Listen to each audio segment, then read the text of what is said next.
और बहनों, नमस्कार। युवा पीढ़ी की सबसे बड़ी परिभाषा यह है कि जिस समाज में उनका जन्म हुआ है वो उसे आगे ले जाएं। जो पुरानी समस्याएं हैं उसके लिए नए समाधान ढूंढें। अगर युवा शक्ति विध्वंस में लगती तो समाज और समस्याएं जस की तस रह जाती, जबकि वही ताकत अगर संयुक्त होकर कुछ सृजन करने का प्रयास करती हैं तब अद्भुत अकल्पनीय व्यवस्था का निर्माण होता है। जम्मू कश्मीर आज उसी सृजन की अतुलनीय घटना का साक्षी बन रहा है। युवा शक्ति के साथ मिलकर नारी शक्ति और हर एक नागरिक का संकल्प समृद्धि का नया सूरज उगा रहा है। स्वतंत्रता दिवस के अवसर पर पूरी एकता के साथ नए संकल्प के साथ जम्मू कश्मीर ने नई जीवन ऊर्जा, नई हवाओं को महसूस किया। अभी भी 30 अगस्त तक चलने वाले मेरी माटी मेरा देश अभियान में मैं सभी गांव, पंचायत, कस्बे, शहर में नागरिकों के पूर्ण संकल्प और नई चेतना को देख रहा हूं।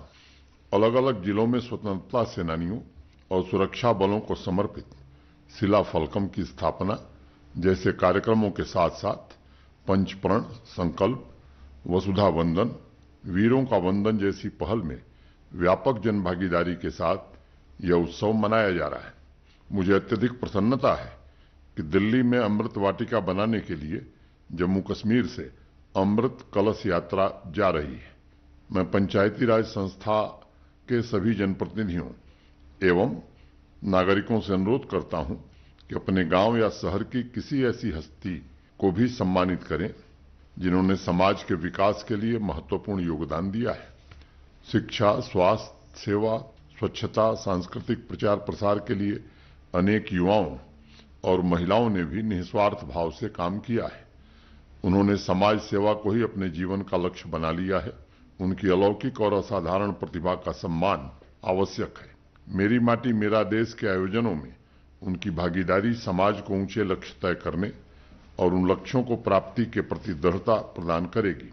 समाज की अच्छाई का अमृत हर वर्ग तक पहुंचे, समाज की नई चेतना राष्ट्र के पुनर्निर्माण और विकास में जुटे और हर एक नागरिक की रचनात्मक शक्ति को साकार किया जाए, यह प्रयास निरंतर चलते रहना चाहिए।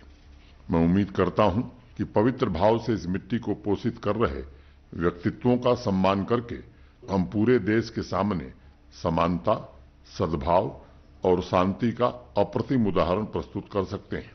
सरदार पटेल कहा करते थे कि व्यक्तियों के अच्छे जीवन से ही सामाजिक जीवन ऊंचा होता है। जिसके पास कम शक्ति हो, शक्ति वालों को उसे ऊंचा उठाना चाहिए और समाज में ऊंच नीच के भेद मिटा देने चाहिए। मैं समझता हूं इसी भावना से आज जम्मू कश्मीर यूनियन टेरिटरी का पूरा समाज मिलकर काम कर रहा है, जिसमें कोई भी नागरिक अपने को सामाजिक एवं आर्थिक रूप से वंचित महसूस न करे।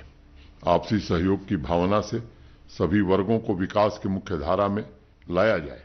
आज जिस तेजी से आर्थिक विकास हो रहा है वह अत्यंत प्रसन्नता की बात है, लेकिन मुझे आत्मिक रूप से संतोष तब होगा जब इस विकास के सभी लाभ और तरक्की के बराबर मौके आम आदमी के घर तक पहुंच सकेंगे। इसके लिए प्रशासन पूरी प्रतिबद्धता से काम करेगा ताकि सामाजिक और आर्थिक असमानताएं समाप्त हों। इस वर्ष स्वतंत्रता दिवस पर हमने 2 बड़े संकल्प भी लिए हैं। नौजवानों को नए अवसर और आधी आबादी की खुशहाली हमारे प्रशासन की प्राथमिकता है। हमारा युवा वर्ग और नारी शक्ति जम्मू कश्मीर का भविष्य तय करेंगी।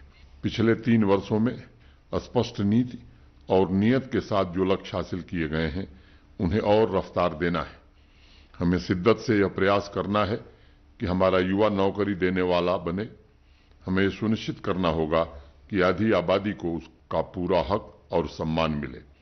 गांव, शहर, हर जगह सभी कार्यक्रमों में युवाओं, महिलाओं की भागीदारी हो, यह मिलकर सुनिश्चित करना होगा। सरकारी विभाग भी इस दिशा में प्रयास करेंगे ताकि विभिन्न योजनाओं में युवाओं और महिलाओं की अधिकतम हिस्सेदारी हो सके। जम्मू कश्मीर के युवाओं और महिलाओं में परिश्रम के प्रति जो निष्ठा है, अपने सामर्थ्य के प्रति जो भरोसा है, वह विकसित जम्मू कश्मीर के निर्माण का आधार बनेगा। पुलवामा की रहने वाली आसिया जान अपने इलाके में नारी शक्ति की जीवंत प्रतीक हैं। 25 वर्षीय आसिया ने हायर सेकेंडरी की पढ़ाई पूरी करने के बाद बी कीपिंग सेंटर में कदम रखा है।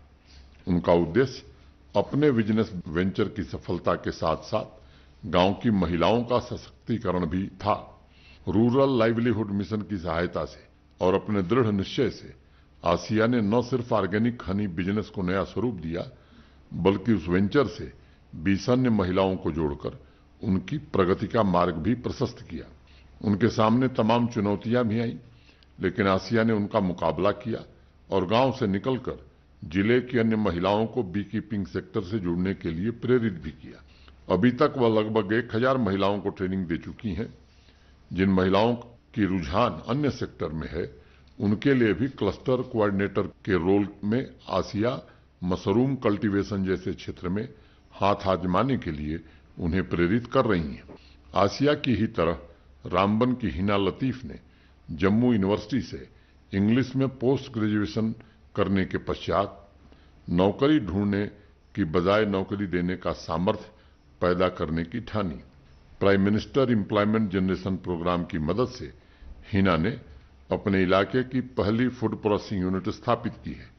इस नई शुरुआत के साथ उन्होंने एक और कमिटमेंट किया है, वह है आधी आबादी की खुशहाली, और उनकी यूनिट में इसी भावना से महिला वर्कफोर्स को तवज्जो दी गई है।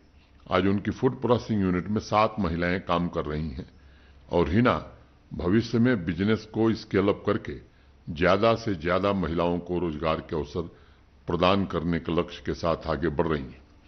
मिशन यूथ के तेजस्विनी कार्यक्रम से जुड़कर डोडा की ताबिंदा ने स्वयं के व्यवसाय का अपना सपना साकार किया है।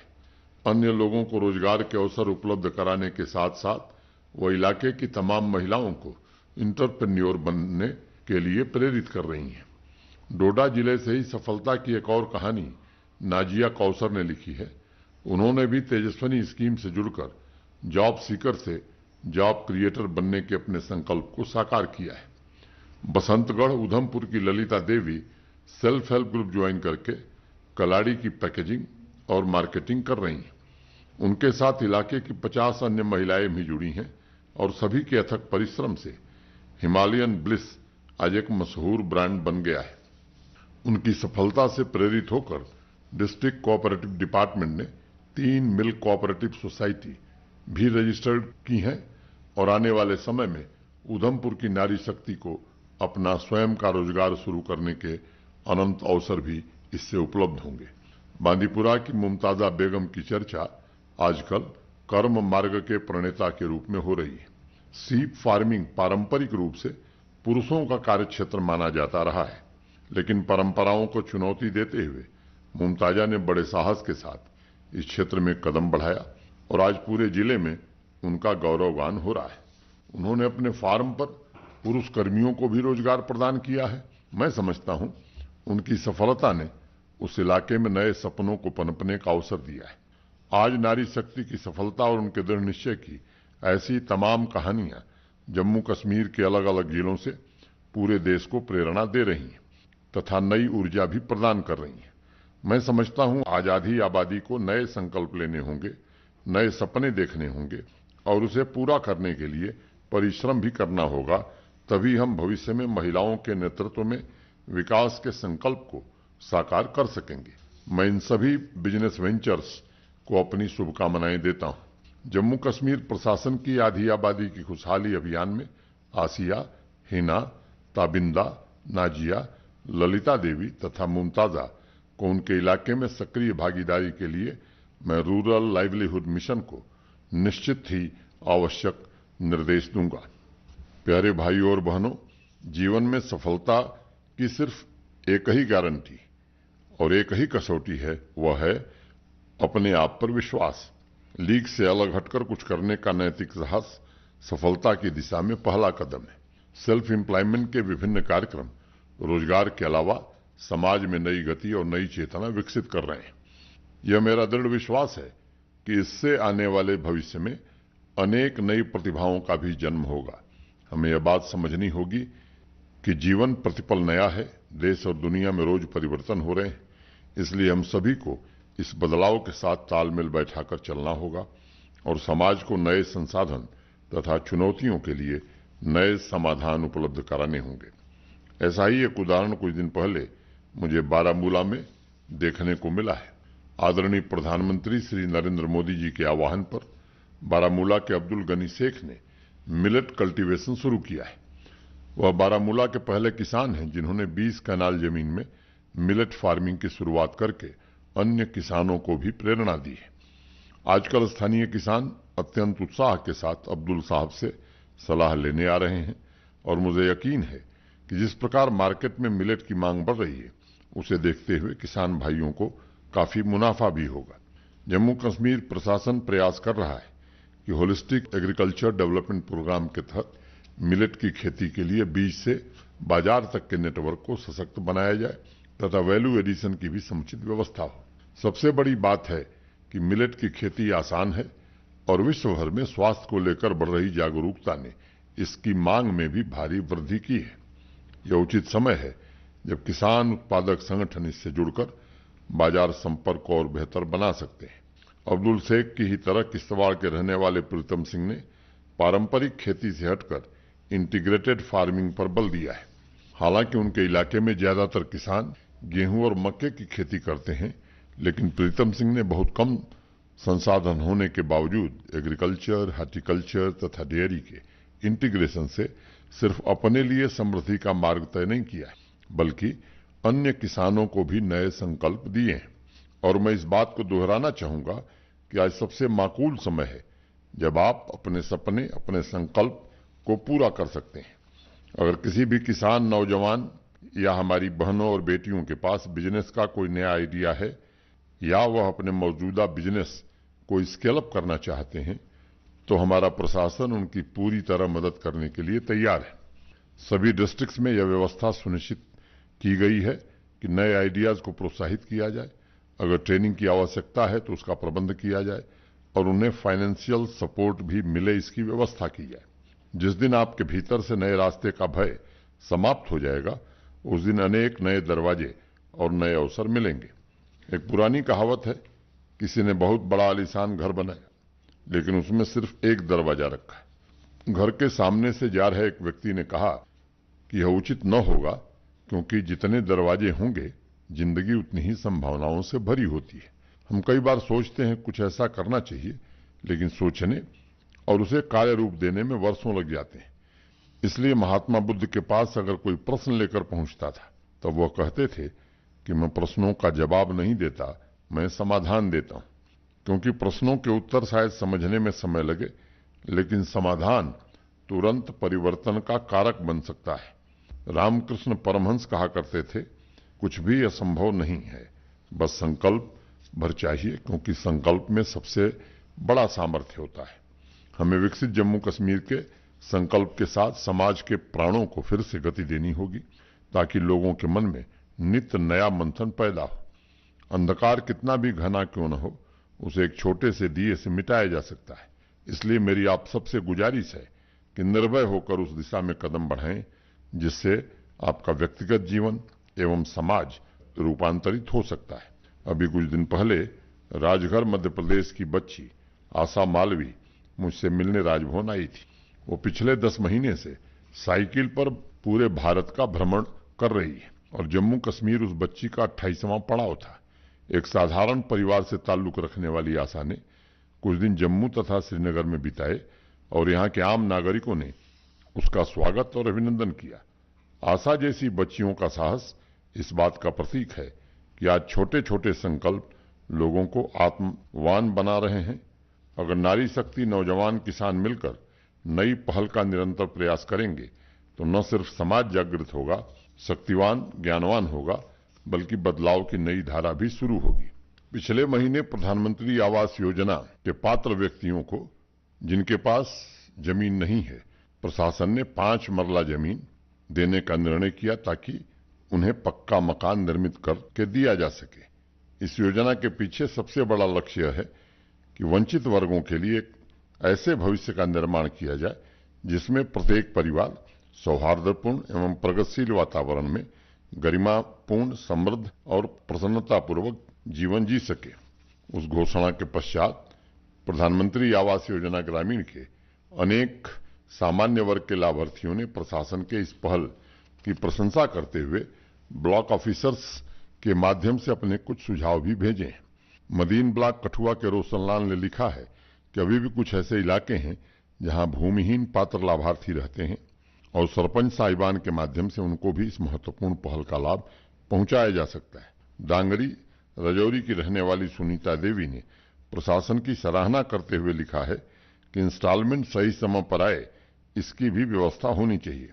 उनका दूसरा सुझाव है कि दूर दराज के गांवों के लिए अप्रोच रोड के निर्माण को प्राथमिकता देकर प्रशासन उन गांवों को बड़ी राहत प्रदान कर सकेगा। पंचेरी ब्लॉक उधमपुर के बेलीराम प्रधानमंत्री आवास योजना ग्रामीण के लाभार्थी हैं। उन्होंने जमीनी स्तर पर आ रही कुछ समस्याओं का जिक्र किया है। उन्होंने लिखा है कि कई बार ग्राम पंचायतों में आपसी मनमुटाव के चलते भी इंस्टॉलमेंट मिलने और निर्माण कार्य में देरी आती है। उनका कहना है कि पेपर वर्क पूरा होने के बावजूद अनेक स्थानों पर फर्स्ट इंस्टॉलमेंट देरी से लाभार्थी तक पहुंच रहा है। अगर block development officers, district commissioner तथा रूरल डेवलपमेंट डिपार्टमेंट का सीमलेस नेटवर्क मॉनिटरिंग को सशक्त कर दिया जाए तो इस समस्या का समाधान हो सकता है। बेलीराम जी, मैं इस विषय पर रूरल डेवलपमेंट डिपार्टमेंट को उचित कार्रवाई का अवश्य निर्देश दूंगा। प्रशासन की पूरी कोशिश है कि वर्षों से हाशिए पर रह रहे लोगों का सामाजिक सशक्तिकरण हो। आज हम अनेक ऐसे प्रशासनिक उपाय कर रहे हैं जिससे समाज के सबसे कमजोर और वंचित वर्ग को उनका पूरा अधिकार मिल सके। पूरी संवेदनशीलता के साथ यह सुनिश्चित किया जाएगा कि ऐसे परिवारों तक लाभ पहुंचाने में न देरी हो, न किसी तरह का व्यवधान हो। स्वतंत्रता दिवस की पूर्व संध्या पर जम्मू कश्मीर के नागरिकों को शुभकामना संदेश में मैंने कहा था कि वास्तविक रूप से यह समय जम्मू कश्मीर के लिए अमृत काल और नए सुबह की शुरुआत है। कुछ लोगों ने सोशल मीडिया पर टिप्पणी भी की थी कि शायद काफी लंबे समय के बाद जम्मू कश्मीर में स्वतंत्रता दिवस के अवसर पर उन्होंने ऐसा वाइब्रेंट माहौल देखा है। उनके शब्दों में मुझे खुशी के साथ एक पूरी पीढ़ी का दर्द भी नजर आया, जिनके लिए समय बिना संभावनाओं को पैदा किए गुजर गया। सोशल मीडिया पर ही मैंने सफाई कर्मचारी और वाल्मीकि समाज के कुछ लोगों का वीडियो देखा। अनेक दशकों तक भेदभाव झेलने के बाद पहली बार वो अपने आप को मुख्यधारा से जुड़ा हुआ महसूस कर रहे हैं। मैंने अपने ऑफिस को निर्देश दिया है कि ऐसे कुछ सफाई कर्मचारी और वाल्मीकि समाज के युवाओं तक पहुंचने की कोशिश की जाए और अमृतकाल में उनकी आकांक्षाओं और उनके सपनों को साकार करने के प्रयास किए जाएं। सफाई कर्मचारी निसाद अहमद का कहना है कि अनुच्छेद 370 की समाप्ति के पश्चात उनके वर्किंग समूह का एक तरह से नया जन्म हुआ है। आज उन्हें कानून द्वारा वही मान सम्मान मिल रहा है जिसके वे हकदार थे। निसाद अहमद ने 2-3 महत्वपूर्ण बातों की तरफ भी इशारा किया है। पहली मांग उनकी है कि उन्हें और अन्य सफाई कर्मचारियों को वेतन तथा प्रोविडेंट फंड की स्लिप मुहैया कराई जाए तथा उन्हें नए प्रोटेक्टिव गियर्स दिए जाएं। उन्होंने एक अन्य सुझाव भी दिया है कि सफाई कर्मचारियों की रीस्किलिंग की जाए ताकि उन्हें कैरियर प्रोग्रेशन के अवसर मिल सके। मैं इन तीनों सुझावों पर संबंधित अधिकारियों को आवश्यक कार्रवाई का अवश्य निर्देश दूंगा। मेरे ऑफिस ने वाल्मीकि समाज के नौजवानों से भी बात की है। उनका कहना है कि अनेक वर्षों के इंतजार के बाद पहली बार उन्हें अगस्त 2019 में समान अधिकार और अन्य नागरिकों जैसा सम्मान मिला है। अब उनकी नई पीढ़ी योग्यता के अनुसार नौकरी प्राप्त कर सकेगी। वाल्मीकि समाज के नौजवान सुरजीत सिंह ने 2-3 सुझाव दिए। उन्होंने हायर एजुकेशन तथा वोकेशनल ट्रेनिंग के लिए प्रशासन से वाल्मीकि समाज के बच्चों के लिए स्कॉलरशिप का आग्रह किया है। सुरजीत सिंह का कहना है कि वाल्मीकि समाज की जो आइडेंटिटी है, उस समुदाय की जो संस्कृति है और देश तथा जम्मू कश्मीर में उनका जो योगदान है, उसे लोगों तक पहुंचाने के उपाय किए जाएं। सुरजीत, आपके सुझावों में मुझे आपके समुदाय के संकल्प भी नजर आ रहे हैं। ये सच है कि यहाँ की भेदभाव भरी व्यवस्था ने उन संकल्पों को बरसों तक दबाए रखा था, लेकिन मैं आपको आश्वस्त करता हूं कि अब तमाम अवरोधों को समाप्त कर दिया गया है और समाज के हर एक वर्ग की रचनात्मक क्षमता को अवसर प्रदान किए जाएंगे। हमारी पूरी कोशिश यह भी है कि अनेक वर्षों से हाशिए पर जीवन गुजारने वाले समुदायों की सांस्कृतिक विरासत की जड़ों को भी सींचकर हरा भरा किया जाए। मैं आपके सुझावों पर भी निश्चित ही गौर करूंगा तथा आवश्यक कार्रवाई का निर्देश भी दूंगा। श्रीनगर से तौहीदा अख्तर ने महिला उद्यमियों के संबंध में मुझे एक पत्र भेजा है। उन्होंने लिखा है कि entrepreneurship development institute, department of industries and commerce मिलकर महिलाओं के लिए बिजनेस इंक्यूबेशन सेंटर्स स्थापित कर सकते हैं, जहां उन्हें मेंटरशिप, ट्रेनिंग तथा नेटवर्किंग के अवसर प्रदान किए जा सकते हैं। उनका दूसरा सुझाव है कि हायर एजुकेशन सेंटर्स में विमेन एंटरप्रेन्योर सेल्स स्थापित करने चाहिए, ताकि स्टूडेंट जीवन से ही उनके भीतर की बिजनेस प्रतिभा को नर्चर किया जा सके। तौहीदा का तीसरा सुझाव है कि सिर्फ अंतर्राष्ट्रीय महिला दिवस पर ही नहीं, बल्कि वर्ष में कम से कम 2-3 बार गांव और शहर की महिलाओं को सम्मानित करने का कार्यक्रम आयोजित करना चाहिए, ताकि उनके भीतर नया आत्मविश्वास पैदा हो सके। तौहीदा, आपके पत्र के लिए बहुत बहुत शुक्रिया। पिछले 3 वर्षों में अनेक कार्यक्रमों के माध्यम से जम्मू कश्मीर का प्रशासन निरंतर विमेन एंटरप्रेन्योरशिप के प्रमोशन के लिए काम कर रहा है। हौसला, तेजस्विनी, राइज टुगेदर, पीएमईजीपी एवं ग्रामीण इलाकों में रूरल लाइवलीहुड मिशन तथा जिला स्तर पर इंडस्ट्री डिपार्टमेंट के माध्यम से महिला उद्यमियों को ट्रेनिंग, फाइनेंशियल असिस्टेंस प्रदान करने के प्रयास किए गए और ये अभियान निरंतर चल रहा है।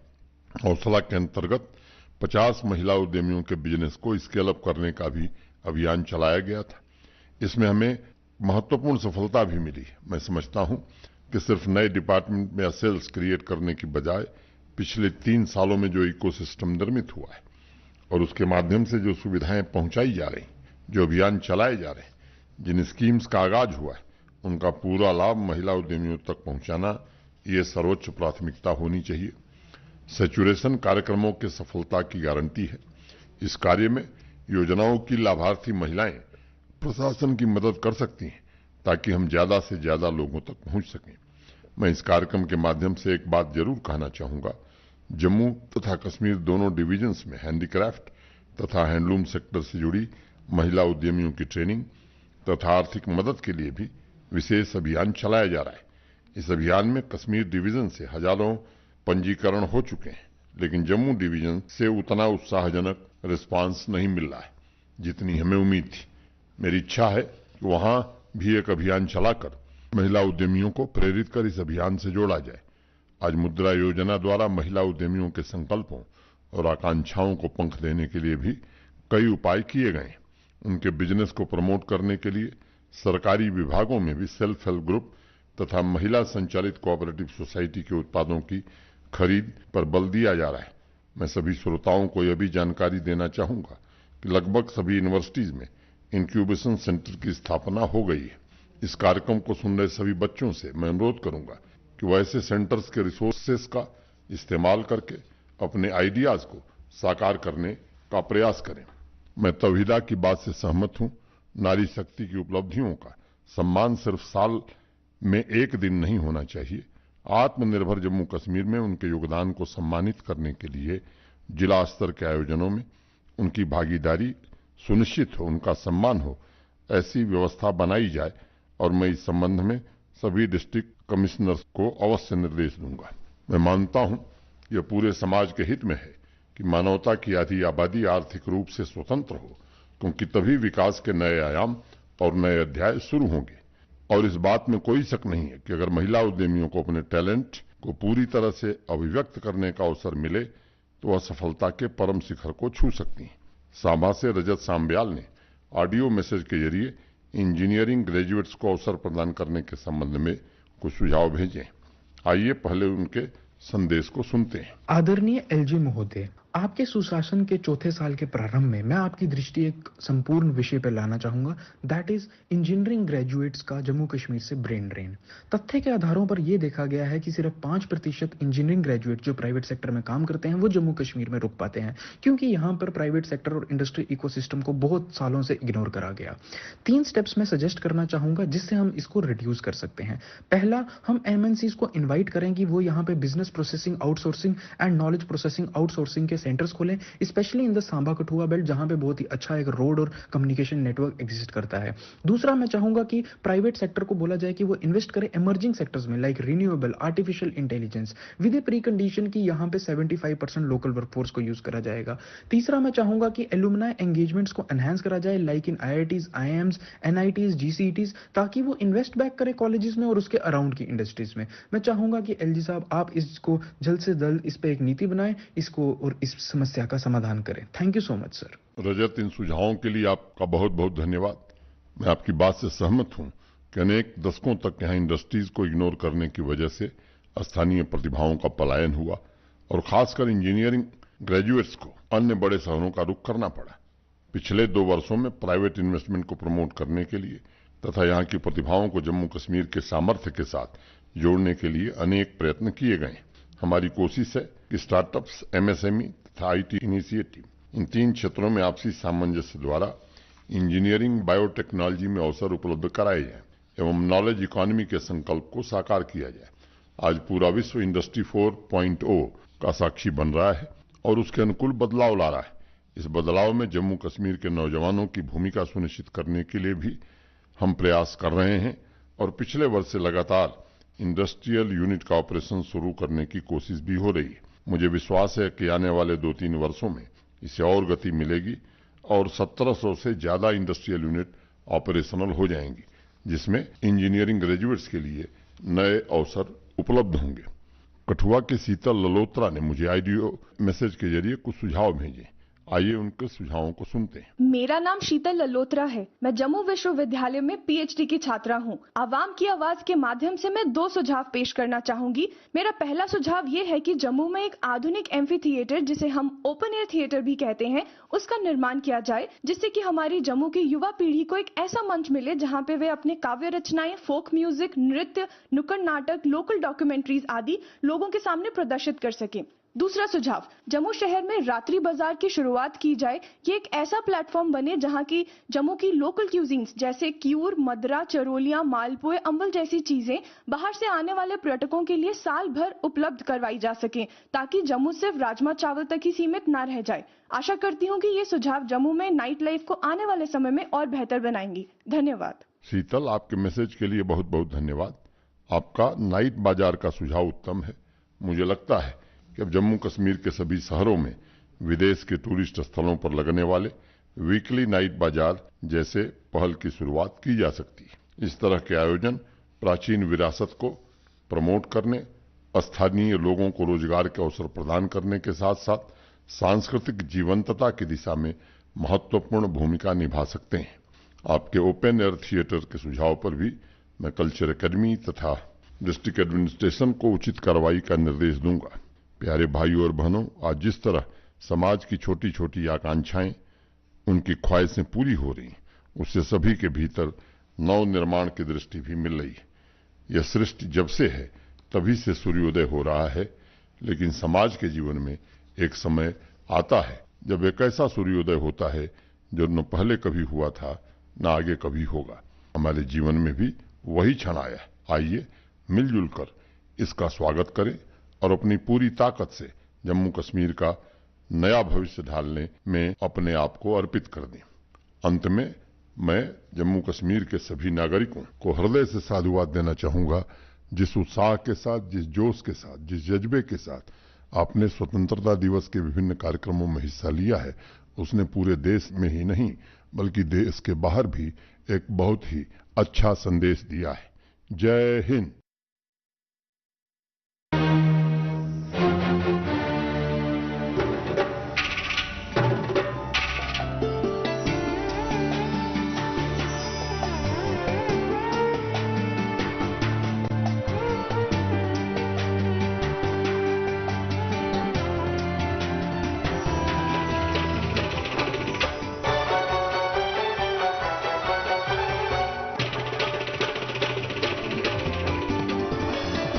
आप देख रहे हैं डीडी कश्मीर, एहसास कश्मीर का।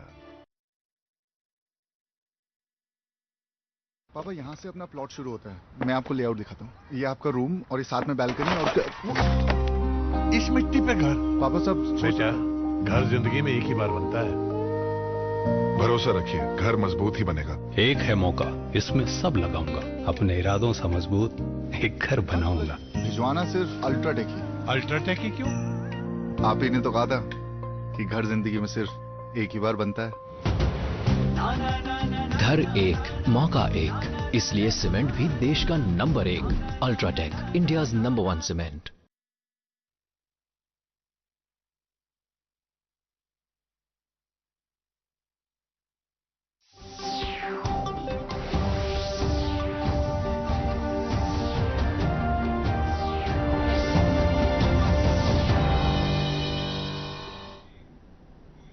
आदाब नाज़रीन, खबर हिंद बुलेटिन है मोहम्मद अल्ताफ। नौजवान पज तम कर पन सलाहियत तो ताकत तबाही बजाय तम समाज के मुश्किल अन बुर दिनस तो सह ब्रोह पकवान बाबत इस्तेमाल कर यथ समाज में तम पृथ्मित। यम कथ बायवाज जम्मू कश्मीर लेफ्टिनेंट गवर्नर मनोज सिन्हान पन्निस अवाम की आवाज़ रेडियो प्रोग्राम किस 29 शुमारस मज। तमो वोन योदवे निशान प्रावन बाबत इकवट कोशिश कर तेल हेकन बेहतर नतीजे नीरित।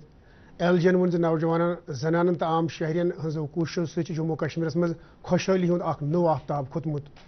तमो वोन यौम आज़ादी हंदिस मौके पे मुकम्मल इतिहाद सत आय जम्मू कश्मीर मज नो खुशयवन मंजर वुचन। तमो वोन मेरी माटी मेरा देश मुहिम यस 3 अगस्त तम जारी रोज मज सारे गामन हिंदन पंचायतन कस्बन तो शहरन हिंदन लूकन हंद नव सोच तो यराद द्रीट गसान। तमो वोन तिमन यथ कथ पे खुशी जे दिल्ली मज अमृत वाटिका कायम करने बाबत जम्मू कश्मीर पे अमृत कलश यात्रा दिल्ली गसान। पन्निस खिताबस दौरान वो लेफ्टिनेंट गवर्नरन कामयाब जिंदगी गुजारने बाबत पन्निस पानस मज एतमाद अन जरूरी। तमो वोन नौजवान पान रोजगार कमाने बाबत कहिया स्कीम तो प्रोग्राम चलान। एलजीएन वोन तिमन यकीन यमो प्रोग्रामो तो स्कीमो दे सपदन मुस्तकबिल करीबस मज कहिया नव बासलाहियत नौजवान पौधे। पन्निस खिताबस दौरान मुद्रा योजना जिक्र करान वोन एलजीएन खातीन सरमाकारन नो प्रेजनत दिन बाबत कहिया कदम तुलन तो तिहुंद कारोबार बढ़ाने बाबत सरकार मुख्तलिफ महकमन कहियान सेल्फ हेल्प ग्रुपन तो जनानो दस चलान कोऑपरेटिव सोसाइटीजन हिंद दस बनाने चीज मुल हनुक बांध करान।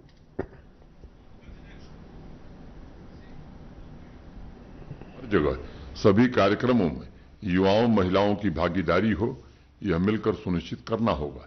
सरकारी विभाग भी इस दिशा में प्रयास करेंगे ताकि विभिन्न योजनाओं में युवाओं और महिलाओं की अधिकतम हिस्सेदारी हो सके।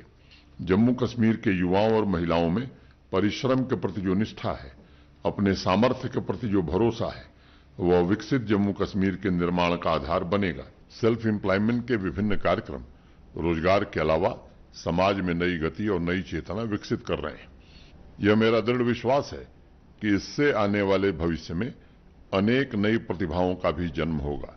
हमें यह बात समझनी होगी कि जीवन प्रतिपल नया है, देश और दुनिया में रोज परिवर्तन हो रहे हैं, इसलिए हम सभी को इस बदलाव के साथ तालमेल बैठाकर चलना होगा।